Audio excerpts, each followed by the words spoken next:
السلام علیکم، آپ دیکھ رہے ہیں ٹیبل ٹاک اور میں ہوں اعظم چودھری۔ ایران اور اسرائیل کے درمیان جنگ میں ایک جانب تو شدت آتی جا رہی ہے، دونوں جانب سے حملوں کی شدت بہت زیادہ بڑھ چکی ہے، جبکہ دوسری جانب ایک نیا دور وہ بھی شروع ہونے جا رہا ہے۔ فریقین کے مابین مذاکرات کے لیے ایک مشاورتی عمل کا آغاز کیا گیا جو کہ پاکستان سے ہوا ہے۔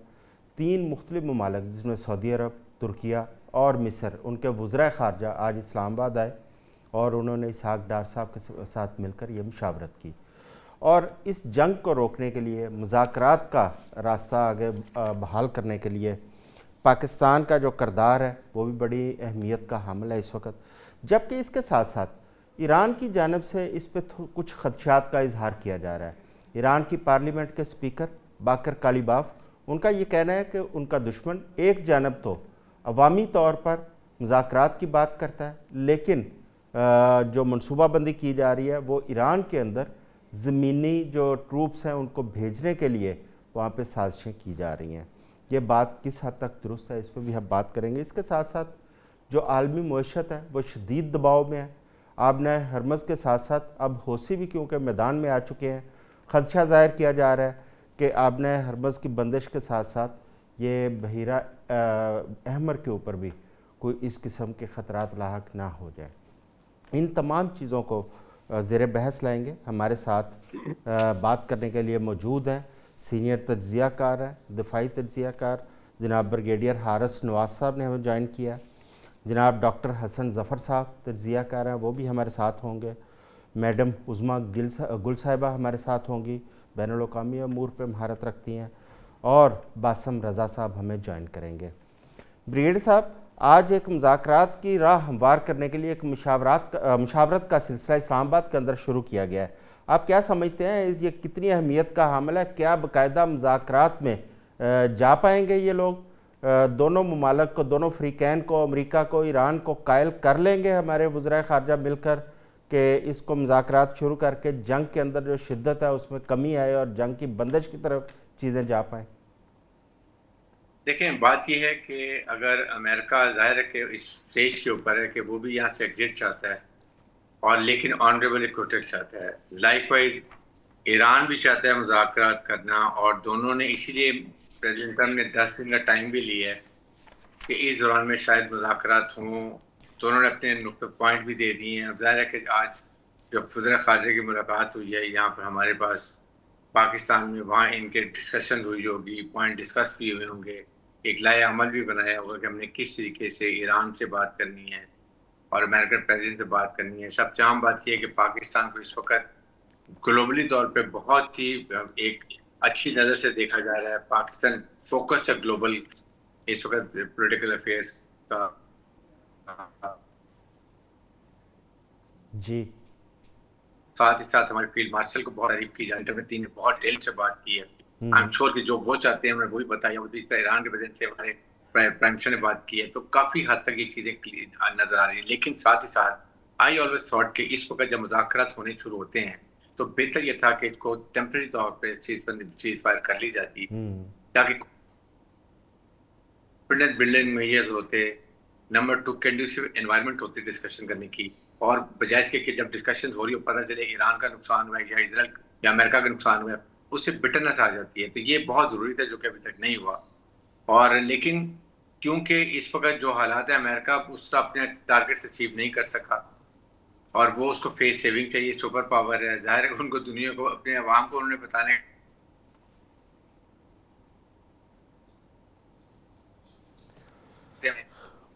نیوی ختم کر دی، نیوکلیر کیپیبلٹی ختم کر دی، میزائل لانچر کیپیبلٹی ختم کر دی۔ اس کا مطلب ہے کہ آپ نے اچیو کر لیا۔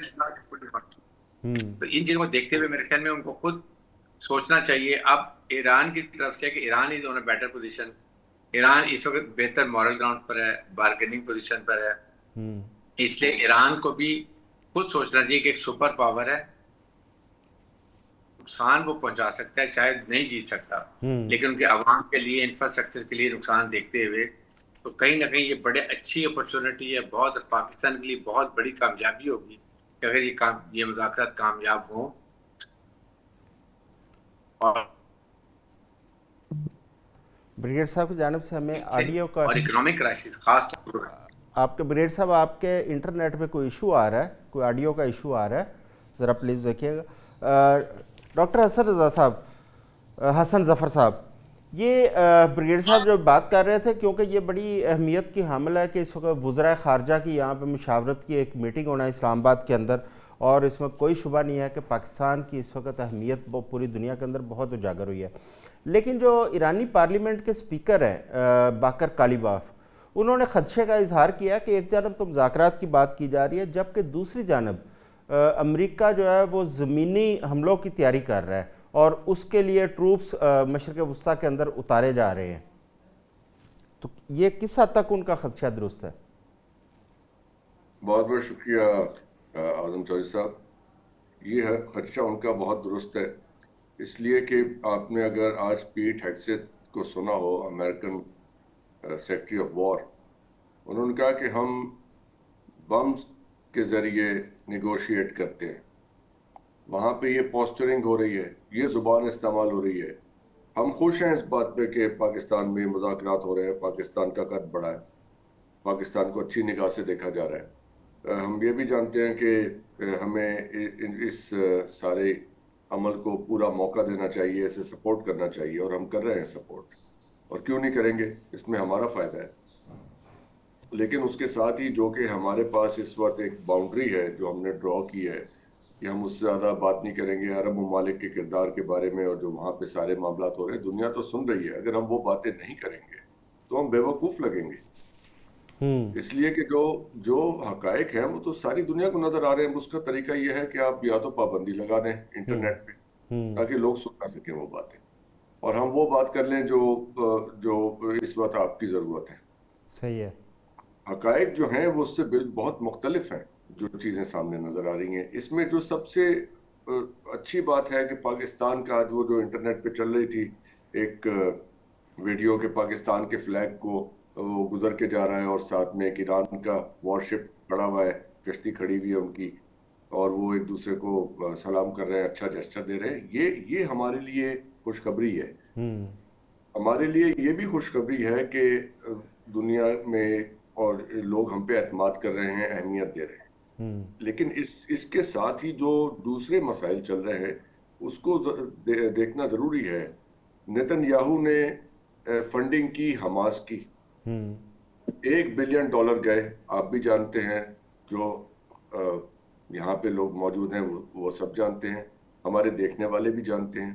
وہ سب باتیں تو وہ بھی دیکھ سن رہے ہیں نا. تو کانٹیکسٹ میں چیزیں رکھنی ضروری ہیں کہ کون کہاں کھڑا ہوا ہے, کیونکہ جب تک ہم یہ اپنا کانٹیکسٹ درست نہیں کریں گے تو ہم کیا تبصرہ کریں یہاں پہ بیٹھ کے. یہاں پہ سمجھ رہے ہیں نا, ورنہ پھر ہماری کریڈیبلٹی بھی فارغ ہو جاتی ہے کہ ہم کس قسم کی باتیں کرتے ہیں یہاں پہ بیٹھ کے بیکار کی. سو یہ چیزیں مد نظر رکھنا ضروری ہیں, کیونکہ جب پاکستان اپنی پوزیشننگ کرے گا, دیکھیے یہ مذاکرات اللہ کرے کامیاب ہو جائیں, لیکن جیسی امریکہ کی طرف سے میسیجنگ آ رہی ہے اور جیسے خدشات ایران کی طرف سے آ رہے ہیں, ابھی عباس عراقچی صاحب نے بھی ایک جگہ تقریر فرمائی ہے, اس میں ان کا 2 دفعہ ہم نے مذاکرات کیے, ان کے ساتھ دونوں دفعہ ہم پہ حملہ ہوا, تو وہ تیسری دفعہ بہت آپٹیمسٹک نہیں ہے اس معاملے میں. دوسری چیز یہ ہے کہ امریکہ کے پاس کیا یہ چوائس ہے کہ وہ یہاں سے مذاکرات کر کے اور بیک آؤٹ کر جائے, اور ایران کی طرف سے سوال یہ ہے کہ مذاکرات اگر وہ جو 15 امریکہ کی طرف سے آئے ہیں تو اتنی قربانی, اتنا نقصان اٹھا کے کیا ایران پرانا سٹیٹس کو بحال کرنا چاہے گا کہ جہاں جیسے پہلے تھے وہی ویسے ہی مان جاتے ہیں؟ نہیں, ایسا نہیں ہوگا. وہ نئے سٹیٹس کو پریس کریں گے اور امریکی اسے ریزسٹ کریں گے. یہ اس وقت دیکھیں حقیقت میں تو یہی آؤٹ کم نظر آ رہا ہے نا. بالکل ٹھیک. وہ کیوں مانیں گے کہ پرانا سٹیٹس کو بحال کر دیں؟ آپ ہم پہ پابندیاں بھی ویسی رہیں, آپ ہمارے پاس انسپیکٹرز بھی بھیجتے رہیں, یہ کھیل چلتا رہے. Why will they accept it? بالکل ٹھیک ہے. ڈاکٹر صاحب میرا بریگیڈیئر صاحب سے رابطہ منقطع ہوا تھا, میں چاہوں گا بریگیڈیئر صاحب کو دوبارہ جو آپ بریگیڈیئر صاحب بات کر رہے تھے اس کو ذرا مکمل کیجئے گا اور اس پہ روشنی ڈالیں کہ یہ مذاکرات اگر کامیاب ہو جاتے ہیں تو کیا یہ اس چیز کی گارنٹی ہے کہ اسرائیل جو ہے وہ حملوں سے باز ہے؟ کیا امریکہ اس کو روک پائے گا حملوں سے؟ دیکھیں یہ ایک جو آپ بھی ڈسکشن ہوگی it will part of it. اس میں نمبر ایک پہلی کنڈیشن یہی ہونی چاہیے ایران کی کہ ہم آئندہ کے لیے امریکہ اور اسرائیل ایران پر حملہ نہیں کریں گے, اور guarantee should be most likely should be from Russia اور چائنا. یہی دو ملک گارنٹی دے سکتے ہیں کہ اٹیک نہیں ہوگا, ورنہ پاکستان چھوٹے ممالک کی تو وہ پرواہ نہیں کریں گے. نمبر 2 ان کو یہ کنڈیشن رکھنی چاہیے کہ اگر ہمارا نیوکلیر پہ ایک ایگریمنٹ ہو جاتا ہے کہ ہم 460 کلو گرام ہمارا انریچڈ یورینیم ہے, اگر ہم وہ لیٹ سے امریکہ تو کہتا ہے میرے پاس بھجوا دیں, جبکہ اگر وہ شاید مان جائیں کہ رشیا کو ہم دے دیتے رکھوا دیتے ہیں کہ چائنا پہ رکھوا دیتے ہیں, اور اس کے بعد آئی اے ای کے انسپیکٹر آ کے یہ گارنٹی دے دیتے ہیں کہ now Iran is cleared of nuclear grade کے کوئی یہاں پر نہیں ہے انریچڈ یورینیم, اور 2.5 گریڈ جو منیمم ہے انرجی کے لیے اور اس کے لیے جو یہ میڈیکل کے لیے وہ آ کے انسپیکٹ کرتے. دین سیکنڈ کنڈیشن یہ ہونی چاہیے کہ امیڈیٹ ایران کے اوپر سے تمام اکنامک جو پابندیاں وہ ختم کی جائیں. This is part of the agreement. یہ ان چیزوں پہ ایران بھی ایگری ہوگا اور امریکہ کو بھی پرابلم نہیں ہوگی. جب ان کا مین ایران کے لیے ون ون سچویشن دیکھیں, سچویشن ہم نے دونوں کو ون ون لینی ہے. وہ سچویشن یہ ہوگی کہ امریکہ کے ان سے کہ ہم نے دیکھیں اس کا 460 کلو گرام یورینیم جو انریچڈ تھا ویپن گریڈ وہ ہم نے ایسے نکال دیا. We are very happy. Iran is no more nuclear threat. Iran کو یہ پرابلم ہوگا جی اب ہمارے پاس سینکشن اٹھا لیں. نمبر 3 کہ جو آپ نے جو یہاں پر بیسز رکھے ہوئے سارے میرے گرد جو گھیرا ڈالا ہوا ہے مڈل ایسٹ کا, وہ میرے خیال میں اس کو کہنے نہیں پڑے گی. وہ یہ مڈل ایسٹ کنٹریز خود اتنے بٹریل ہوئے ہیں اسے امریکہ سے کہ اتنا کچھ خرچ کیا, $1 ٹریلین خرچ کیے, اور اس کے بعد جا کے وہ جب وقت ہے پٹیں گے جا کے وہ. بالکل ٹھیک ہے. باسم رضا صاحب, یہ جو دونوں جانب سے شرائط پیش کی گئی ہیں بالخصوص امریکہ کی جانب سے جو 15 نکات کی شرائط ہے, ان میں تو بظاہر یہ نظر آ رہا ہے کہ ایران کو اپنی کالونی بنانے کی کوشش کی جا رہی ہے, اور کل میامی کے اندر خطاب کرتے ہوئے پریزیڈنٹ اس طرح کی باتیں کریں تو میرے خیال میں you can find a way out, تاکہ ون دونوں کے لیے ہو. سپر پاور ہے وہ اس طرح بھی نہیں جائے گی کہ میں شکست کر کے جا رہا ہوں, اور دنیا کو کیا ٹرمپ دنیا کا منہ دکھائے گا. میرے خیال میں اس طرح کی باتیں جب ہوں گی آپس میں تو شاید. جی بریگیڈ صاحب, میں باسم رضا صاحب کی طرف جاؤں گا. باسم رضا صاحب, ایک جانب تو مذاکرات کی بات ہے, لیکن دوسری جانب جو اس وقت شرائط پیش کی گئی ہیں امریکہ کی جانب سے 15 نکات, وہ بہت سخت ہے. وہ بالکل ایسے ہی ہے جیسے ایران کو اپنی کالونی بنانے کی کوشش کی جا رہی ہے. اور کل جو ٹرمپ نے وہاں پہ میامی کے اندر خطاب کرتے ہوئے انہوں نے دنسا کہا اسٹریٹس آف ٹرمپ, اور بعد میں انہوں نے ہنستے ہوئے کہا کہ نہیں اسٹریٹس آف ہرمز. یہ ان کا جو ہے میرا خیال ہے اصل جو ان کا خواہش ہے اس کا اظہار انہوں نے کیا. دوسری جانب جو ایران کی 5 نکاتی شرائط ہے, آپ کیا سمجھتے ہیں کہ ان میں کس پہ رضامندی ہو سکتی ہے اور کون سی تسلیم کی جا سکتی ہیں؟ اعظم صاحب بہت شکریہ مجھے مدعو کرنے کا دوبارہ. اچھا, اس پہ دیکھیں, جب ہم شرائط رکھتے ہیں ڈپلومیٹک نیگوسیشن شروع ہوتی ہیں تو ہمیشہ کنفلیٹڈ شرائط پہلے آتی ہیں, اور اس کے بعد آبویسلی نیگوسیشنز کے بعد سلولی وہ شرائط کم ہوتی ہیں اور آپ نیگوشیٹ کرتے ہیں کسی نہ کسی ایک پوائنٹ پہ. لیکن سٹل یہ جو 15 شرائط ڈونلڈ ٹرمپ صاحب کے طرف سے رکھی گئی ہیں, ان کے اوپر ایک بڑی اسپیسیفک سی ایسپیکٹ ہے کہ جس کو ہمیں آئی تھنک اجاگر کرنا بہت ضروری ہے. ڈونلڈ ٹرمپ ڈومیسٹک سگنلنگ اور فارن پالیسی اسٹریٹجک سگنلنگ ان دونوں کو مکس کرتے آ رہے ہیں. اس طرح کا جس طرح کی شرائط اور جس طرح کا نیریٹو وہ پروپوگیٹ کر رہے ہیں, وہ شاید ڈومیسٹک پبلک کے لیے یا شاید جو ریپبلکن میگا جو پبلک ہے اس کے لیے تو بہت اپروپریٹ ہو اور ان کے لیے بہت اپیلنگ ہو, لیکن ایرانینز کے لیے یہ اپیلنگ نہیں ہے. دوسری چیز اور سب سے امپورٹنٹ چیز یہ ہے, جیسے پچھلی بار بھی میں نے ذکر کیا تھا, سوال یہ ہے کہ ایک چیز سب سے پہلے جنگ کے آبجیکٹیوز کیا تھے. کیا نیوکلیئر ویپنز کو ختم کرنا تھا, کیا ریجیم چینج کرنا تھا, کیا میزل سسٹمز کو ختم کرنا تھا, آخر کرنا کیا تھا. ابھی تک پراپرلی آبجیکٹیو آئیڈینٹیفائی کر کے نہیں ایکسپلین کیے گئے امریکن سائڈ سے. Israeli side on the other hand وہ بڑی کلیئر ہے اس معاملے میں. ان کا کہنا یہ ہے کہ وہ ایک entire dismantling of Iranian social fabric چاہ رہے ہیں. وہ چاہ رہے ہیں کہ ایران کو اس لیول پر تباہ و برباد کر دیا جائے کہ ایران دوبارہ سے ایک